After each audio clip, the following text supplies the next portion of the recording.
ಸುಮಾರು ಬಾರಿ ಹೇಳಿದ್ದೇನೆ. ಆದ್ರೆ ಯಾಕೋ ಅರ್ಥ ಮಾಡ್ಕೊಳ್ಳೋದಲ್ಲ ನಮ್ಮವರು.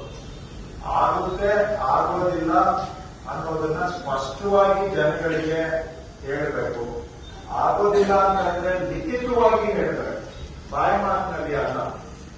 ಅವರಿಗೆ ನೀವು ಎಂಡೋರ್ಸ್ಮೆಂಟ್ ರಿಪ್ಲೈ ಕೊಟ್ಟು ಇದು ನಂದು ತಪ್ಪಿದ್ರೆ ನೀವು ಹೋಗಿ ಮೇಲಧಿಕಾರಿಗೆ ಸಂಪರ್ಕ ಮಾಡಿ ಅಂತ ಹೇಳುವಂತೆ ಬೇಸಿಕ್ ಅಡ್ಮಿನಿಸ್ಟ್ರೇಷನ್ ಅಲ್ಲಿ ಮಾಡಬೇಕಾಗಿರೋದು.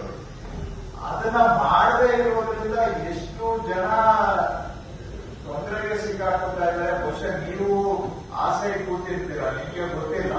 ಆಗೋದಿಲ್ಲ ಅಂದ್ರೆ ಆಗೋದಿಲ್ಲ ಅಂತೇಳಿ. ನಮಗೆ ಜನಗಳಲ್ಲಿ ಜನಪ್ರಿಯತೆಯ ನಮಗೆ ಅದು ಇಶ್ಯೂ. ನಿಮ್ಗೇನು ಅದರಿಂದ? ಮತ್ತಷ್ಟು ಸುದ್ದಿಗಳಿಗಾಗಿ ನೋಡ್ತಾ ಇರಿ ಪಬ್ಲಿಕ್ ನ್ಯೂಸ್ 24x7. ಇದು ಸತ್ಯದ ಧ್ವನಿ.